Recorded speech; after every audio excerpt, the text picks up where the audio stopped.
Oh, It is. way to go. We're live. We're live, but Are we we're live? not really live. We're live. I'm alive. He's alive. I'm alive. Sorry. Oh, We're back here for another week of Leak Spec. We are. Awesome. I love it. Let's do it again. What do we normally do? We jibber jabber. Jabber dibber. We mostly jibber jabber on the show, you guys, and then people listen to us and they go, "Those guys are idiots," and then we go, "Ha ha ha!" But then we make some relative comments and people like it. They listen for about 5 minutes. Yeah. Well, And they move on with their life. Few people, yeah. It's good. Listen to us and we'll jibber jabber your faces off, guys.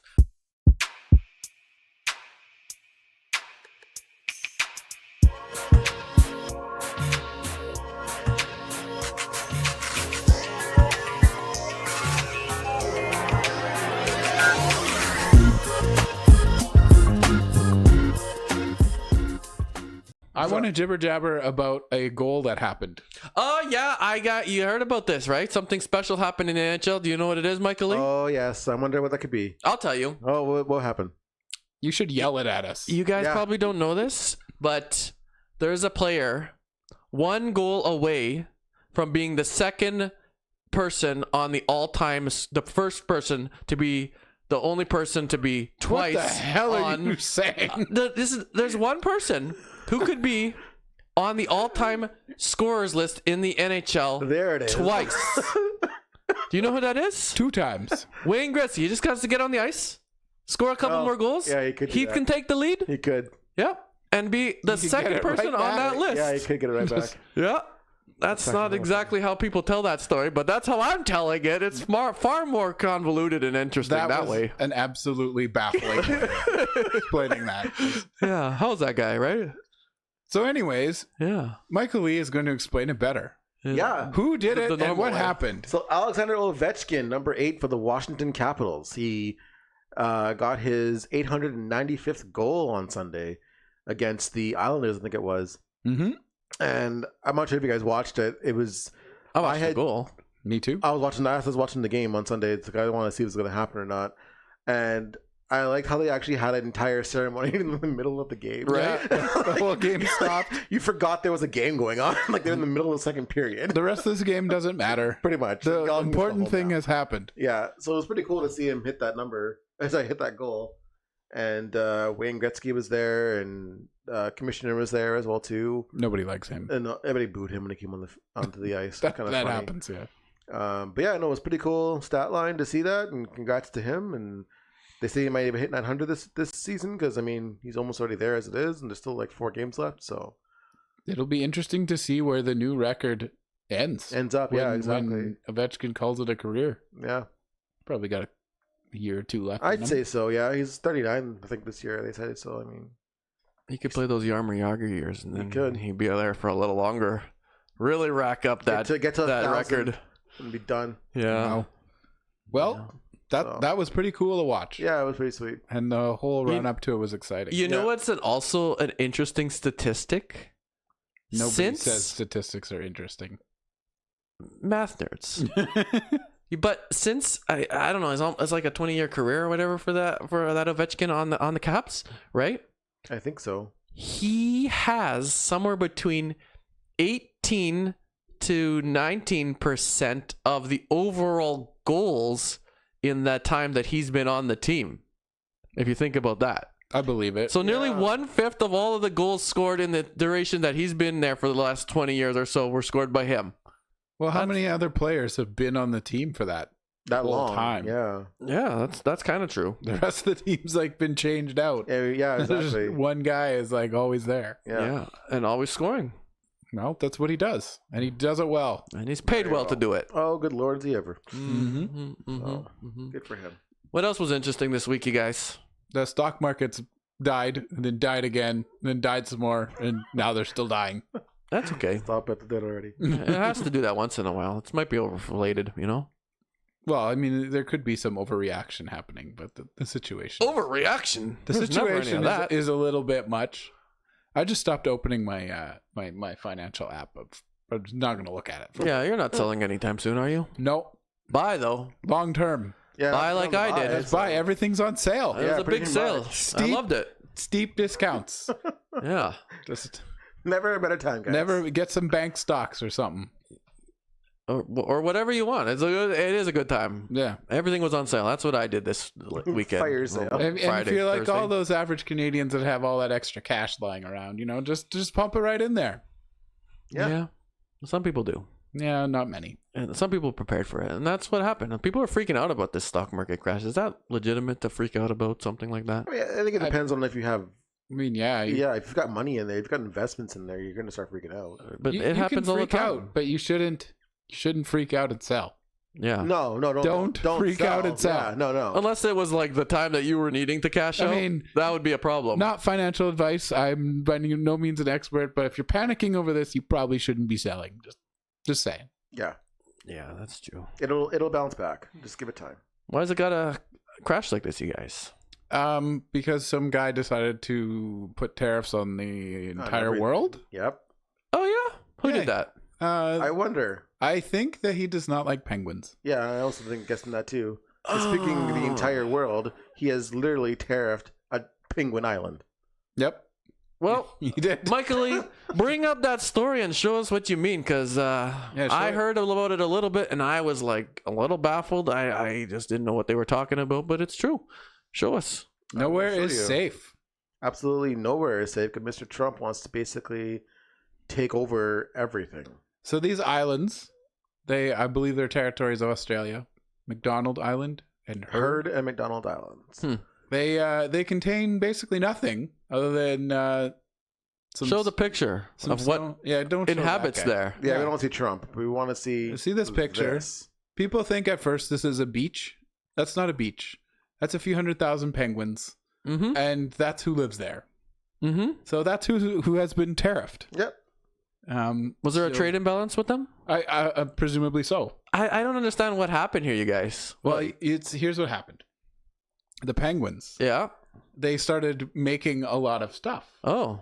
And they made it for really cheap. They made more of themselves a lot. They for made sure. more of themselves, and they started exporting their penguins to the United States. And they were exporting them at a very low price. And Trump said they're ripping us off with all these penguins, just bringing them in here.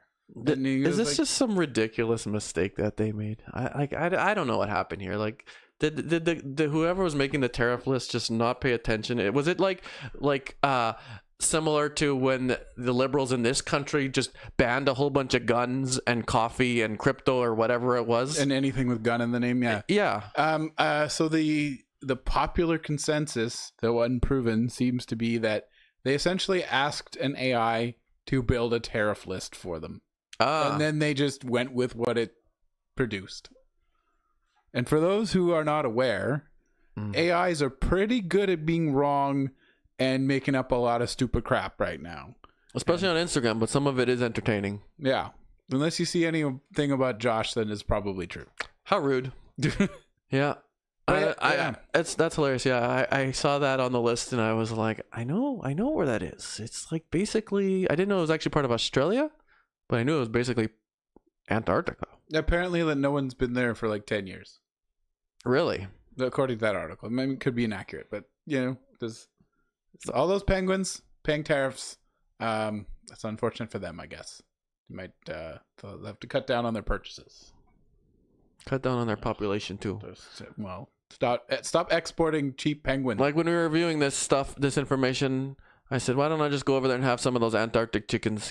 Just times are tough, you guys. There's lots of penguins down in what was the islands? McDonald and what was it? Heard. Go to McDonald Island and order yourself a McPenguin sandwich. That's right. This guy's just gonna go there and he's just gonna be wobbling along with the penguins. Wobble, wobble. Yeah, I'm gonna put my tuxedo suit on and pretend to be one of them, and then I'm gonna be like, "Oh, I got you! I got a free meal today." Except you know what? Those penguins won't let him in. They're like, passport, please, sir. He'll present it. Big, unacceptable. You can just be gone. Yeah, not welcome here. Yeah, you're gonna try and eat us in a sandwich. You're out.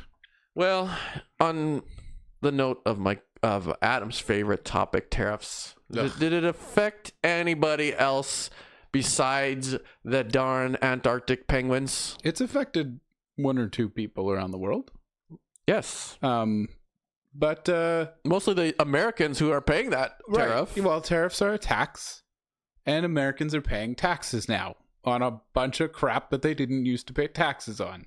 So they can understand more what it's like to be a Canadian. Exactly. But more specifically, what population of the U.S.? So the farmers are feeling it already, especially farmers closer to Canadian border. Yep.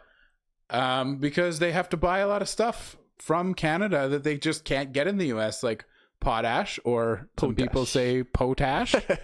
And literal farming machinery.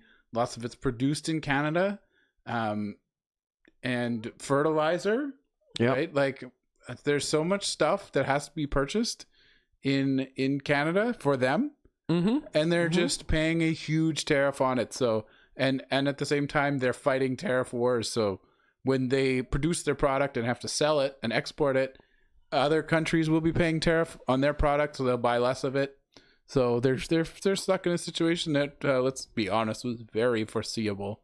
The problem here is they don't have control over their market the way Canadians do. No.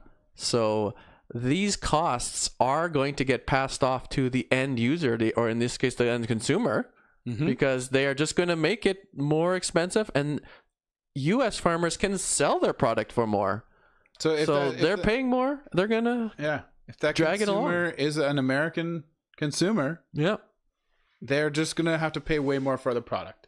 And if it's an exported product, then, whoever is buying it likely will have to pay a tariff on it in their country because of counter tariffs. Yeah. So they'll buy less of it. It's going to be, unless it's like in a situation of food, like that's something some people would say don't tariff at all, but that's a necessary thing. You can't just not buy it if that's your producer, right? If that's your source for food, you can't just not buy it. Say, we don't want this food and let's go somewhere else when the food's not being produced, right?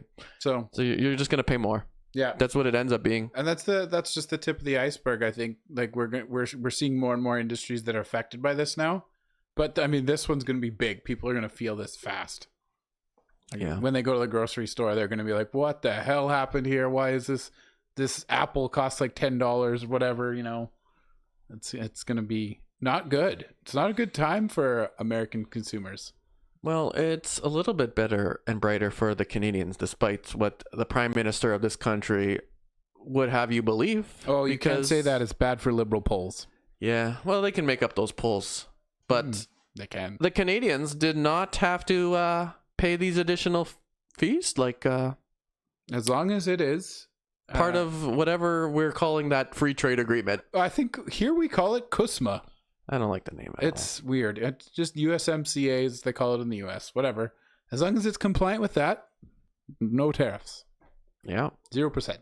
That's like the good thing, at least. At least that's being honored now. At least if we have a trade agreement and we have good negotiations, we might have some favor, and that's the silver lining here. Except for steel and aluminum, for some reason excluded. So he targeted them directly. So I don't know. And I mean, I think the U.S. buys like 90% of their aluminum from Quebec or something like that. I don't know how they're going to bring that home. I don't think they are. So they're just going to pay more for stuff that's made out of aluminum, like beer cans. I'm sure they'll enjoy that. Yeah. So odd. Well, the ever-changing story of the tariffs, you guys. They're coming and going. Last time there was a tariff war, it was about 4 months, I think, was the average they determined. I don't even. It was 45 days. It wasn't even 4 months. Really? Yeah. So I don't know. And then there's the auto industry, and no one can tell what the hell's going on there. But if they don't figure it out quick, that's just going to be industry is going to get wrecked. They've already talked about. I think Stellantis is pausing for like 2 weeks. I think coming up. They said vehicles could increase anywhere from $1,000 to $8,000 as well. That's what I read. And I believe they said that something like 20,000 less cars we made a day, which is about 30% of what's currently made. Yep. Right. So a lot of that is going to play into factor for a lot of these big corporations. And specifically, I know the Silverado is built in Canada. Yeah. Built in the U.S. as well. Apparently, they're increasing production in the U.S. They're a little concerned in, I think it's Oshawa. Well, where they're building them in Canada, that they might lose some of their orders. The pause strictly because of the products and the manufacturing and the costs associated with it?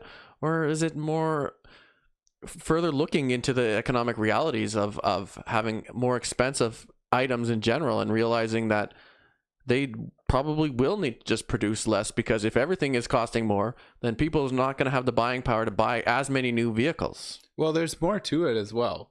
It is what you just said, first of all. But it's also, I mean, what's the price of an average vehicle these days? You know, in Canada, the average new vehicle is like $65,000, something unbelievable like that. Yeah. So vehicles have already gotten extremely expensive. Dealerships and automakers took full advantage of the pandemic to rip people off, and those prices didn't really roll back from that. So prices are already through the roof, and now this is going to happen. Things are going to go up by $5,000, $10,000. People don't have this kind of money. Like, they're already too expensive. They're going up. There's only one way this ends, and it's with less vehicles being produced, probably in Canada and the US and Mexico. There won't be more produced in the US, I don't think. They might try to move some production from Canada and Mexico to the US, but I mean, overall, the consensus is on to do that on a large scale takes a lot more than one presidential term. So yeah, probably just the whole North American auto industry will produce a lot fewer vehicles, and they will sell a lot less. And with producing a lot less vehicles, what does that equal? That's going to be a lot less workers doing the plants as well too. Yep. So I don't know if he realizes that, you know, your tariffs are basically costing American jobs. Or if he even cares. I really have no idea. It's that he doesn't care. It's going to cost American jobs, Canadian jobs, Mexican jobs, all of them. And all he cares about is that he's going to cost some jobs that aren't in the U.S. Yeah. And I guess that will be him somehow repatriating stuff and fixing everything. Yeah, I mean, Stellantis has a profit margin of 5%. Did you know that? They are already struggling because they struggle to meet the needs of the regulations that are imposed on them by all different kinds of governments. So they're not even making much money. They're already trying to downsize. And on top of that, like we're saying, the cost of the vehicles are not even manageable. Like, no, they're what nuts. is the plan here overall between manufacturers and governments?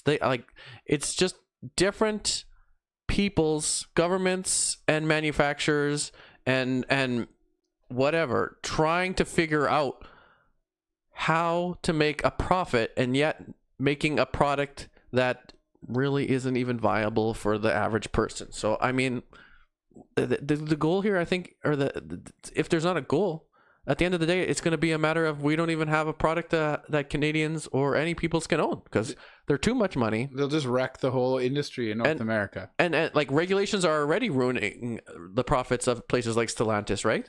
So if they don't have the money to move their factories to the US because they only have like a 5% profit margin, it's like somebody's got to supplement that, right? It's got to be a government or something, and that's not even going to be offered at any point from what we're hearing from governments. Well, how many billions is it going to cost to move a factory, and how long does it take? Like, how long does it from the I've thought of an idea to build a factory to I now have a working factory? Like, is that going to be done in a month? Well, there is one. Is that going to take 4 years? Like, there's one underlying thing here that is going to save the manufacturers, and its name is Josh. No, it's robotic manufacturing, right? Automation, and AI automation. Yes. Those sure they're going to make it in the U.S. and by robots. Yep. Yeah, it's going to be by factories that make it themselves 24/7. You're not going to create manufacturing jobs. You're going to create tech jobs. I mean, at the end of the day, then the economy has changed, and you just have to have a different type of skill set. But the thing is, the number of tech jobs it creates will be probably much smaller than the amount of manufacturing jobs it replaces. Yeah, that's always been the argument of losing to automation, right? Yeah. Definitely. But you raised a very, very good point in what you were saying there. The industry right now is getting hit. It's a double whammy. The government's hitting them twice. Because for years, the government has, as you mentioned, been upping regulation on vehicles, safety. And I'm not saying it's a bad thing. because people not dying in accidents is good, but they have been requiring more and more of these manufacturers to put safety features in vehicles, and that has done wonders in saving lives, but it's also driven the costs way up. So government regulation is driving up the cost of the vehicles, and now government tariffs are driving up the cost of the vehicles. So it's like the government is hitting them twice, and all they're doing is pushing the price up. They're going to just kill the industry if they don't stop. And I completely agree with you, Adam. We may end up in a scenario for a couple of decades or however long it is, where we have a car market like Cuba. We'll just have old cars that everybody drives around and maintains. We can all drive big old trucks. Yeah, that's what I think is going to happen. Let's move away from this tariff story, guys. No, we're staying. He loves it. No, we're moving away. I want to bring up a video, guys, that I watched here locally in Canada. We have a prime minister that is getting more bombarded by the media than before, and he absolutely loves the questions. Let's watch this CTV reporter talk to Mark Carney. You were at the helm of a company that quite clearly registered much of its business in Bermuda to avoid paying taxes, including, as CTV News reported, registered to an address of a bike shop in Bermuda. You have said that this is the way the world works, and that in the case of pension funds, that leaves more money for pensioners. But in this case, it looks like just plain tax avoidance. This may be a legal practice, and as you say, as the world works, but is it ethical, Mr. Carney? Is it ethical, Mr. Carney? First off, I'm no longer at Brookfield. Secondly, Yeah, it's not his fault. He's not there. This follows their arrangements follow the rules, including the tax rules of this country, other countries. And thirdly, That wasn't the question, Mr. Prime Minister. You mentioned in your question, that He's getting to it. He's getting to structure it. is organized so that Canadian pension funds Yeah. can get the most benefit for those pensioners, which are teachers, retired first responders, and public servants. okay. Thank you. So tax evasion Not is really fine respond as to the long as question as to your pensioners are opinion getting as to money. where, if it Yeah. was ethical. There you go. Let me follow up on that. You wrote a book, Values. The thesis of that book was that capitalism or markets left to their own devices don't help His humanity. face is hilarious. For years, your party, He loves the getting Liberal questioned, Party, hey? has This promised bitch to is stop still the asking the practice same goddamn of tax question avoidance that all over Brookfield again. and other companies have engaged in. Do you have the tools to do that? You said so. When are you going to release and tell Canadians what those tools are? And when Why will won't she you just leave me implement alone? In terms of having a fair tax system in Canada, including for corporate taxations, absolutely a priority of my government. If we are re-elected, it'd be a priority of our government to ensure that our companies are paying their fair share of taxes. In Bermuda. Above all, that those taxes that are at the resources that are at the disposal of the government, that they're being put in place for the purposes that Canadians want. And today is about making sure that those scarce resources Does he answer a question? are used to reinforce. Yeah, I've had enough of this guy, Michael Lee. He's so Let's, dull, I was CBC. falling asleep. yeah, let's go to the point. First of all, Well, the point is he's going to make Brookfield move their bike shop back to Canada and then give all their tax money to us. Isn't that ridiculous? The point that the lady's making here is that, what's the name of the company? Brookfield Yes. Asset Management. I think that's their name they're going with. Has avoided paying taxes by basically moving a bunch of their options into Bermuda. Yeah. And registering as a bike shop, basically. That's right. The Michael Lee has actually brought up some math that the NDP has done for us. Yeah, bring that up on the screen, Michael Lee, because the NDP aren't very relevant, but they have finally struck a note in this election season with this calculation. Yeah, here's a little useful tidbit. $5.3 billion in lost revenue for the Canadian government. Thanks to Mark Carney. Since 2021, they have calculated what they expect should have been paid to the Canadian taxpayer system. Like, it's interesting to note that media harps on the Conservatives for saying that they will cut a bunch of our taxes by getting us down to 12.5 or 12.25% or whatever it is.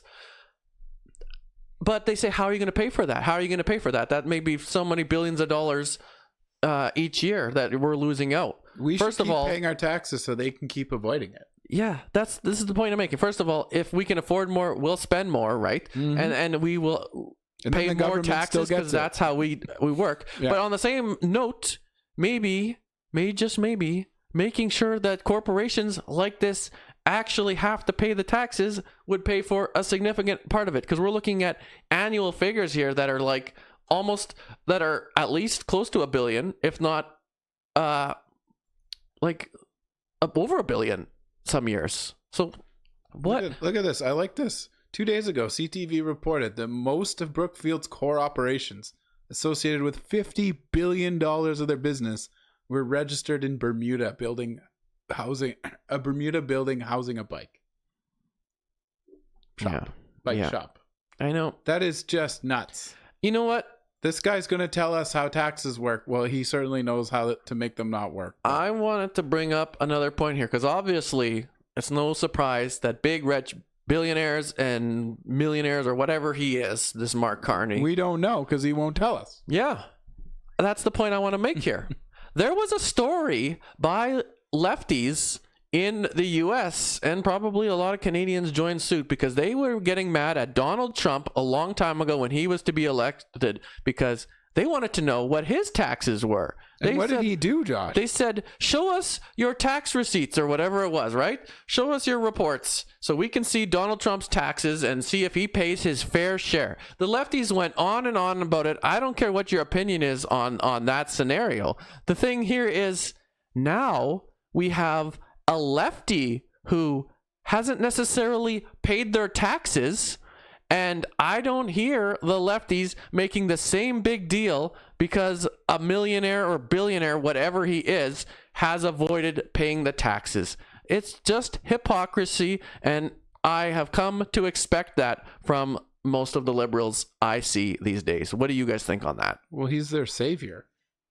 Who is? Mark Carney. He's saving them from Big Bad Polyev, who is apparently just Trump. Well, the Big Bad Carney saves himself from taxes, just like Trump. It's crazy. I don't know. Like, Michael Lee, do you think that this is going to be any effect on the electoral base when they hear about the amount of money that a large corporation that the Prime Minister previously ran hasn't been paying their taxes? It's going to be a huge thing. You think so? Once people find out all this and they want answers, they're going to want to know why this happened. Are you happy about this, Mike? No. No. Are you surprised? You're not surprised. You had to pay a big chunk of your paycheck in taxes, right? Yep. So you were probably at some point like, got to pay taxes. Don't know if I can afford lunch. Pretty much. This guy's just, I've got billions. I won't tell anyone about it. I'm just going to avoid paying $5 billion in taxes, which probably would have been enough for you to have lunch that day. At least that so much. It's like, but to the question the reporter asked, that was loud. Is it ethical to do so? And Mark Carney agrees that he's following the rules. He is following the rules. Ethics out the window, just like all those ethics scandals that the previous Justin Trudeau and the liberal government had. There's no way he could change the rules. He's only the Prime Minister. Oh, yeah. How much authority does he really have? Like, really? And Parliament's not sitting, so they can't refute anything he's doing. He can just write his orders in council. He's Canada's dictator at the moment, but he couldn't possibly do anything about this particular situation. But no, not at all. Yeah. No, that would be far too much. Let's take a moment out of our annoyance with Mark Carney's ridiculous, terrible answers to that reporter and his terrible situation where he obviously cheated out Canadians from taxpayer dollars. He's hiding stuff that his corporation should have paid, and move along to what the government or parties in this election season are promising season time, guys. It's Josh's favorite part of the show, promises of the week. He loves the promises. Anytime I'm reminded about political promises, I am irked. Don't come around me that day, because you will hear stories We need a little splash screen for this. I was going to say, yeah, you need like an intro screen when you do that. Yep. Promises season. Yeah, that's true. Adam. Josh's favorite part of the show. Can you, because I can't emotionally handle it, tell us what has been promised in this last week so far in the election season? Oh, many things, Josh. Many things have been promised. The Conservatives are going to cut some red tape to make the government more efficient. That's probably pretty useful given that the government is huge and inefficient. And at the same time, they're going to lower some administration costs. It makes good sense. You cut red tape, less crap has to happen, doesn't cost as much. It's maybe not a huge promise. Maybe people aren't going to jump all over that one, but I think it's important. It could save the government money that they will be able to use as revenue to help offset some of the other tax cuts. If he does this, it sounds great. But not nearly as great as what the Liberals are promising us, Josh. Oh, they're great at promises. They're going to fight the U.S. and win. They keep telling us that. They're going to take the lead. That's almost every day they tell us they're going to fight the U.S. They're going to win the tariff war somehow.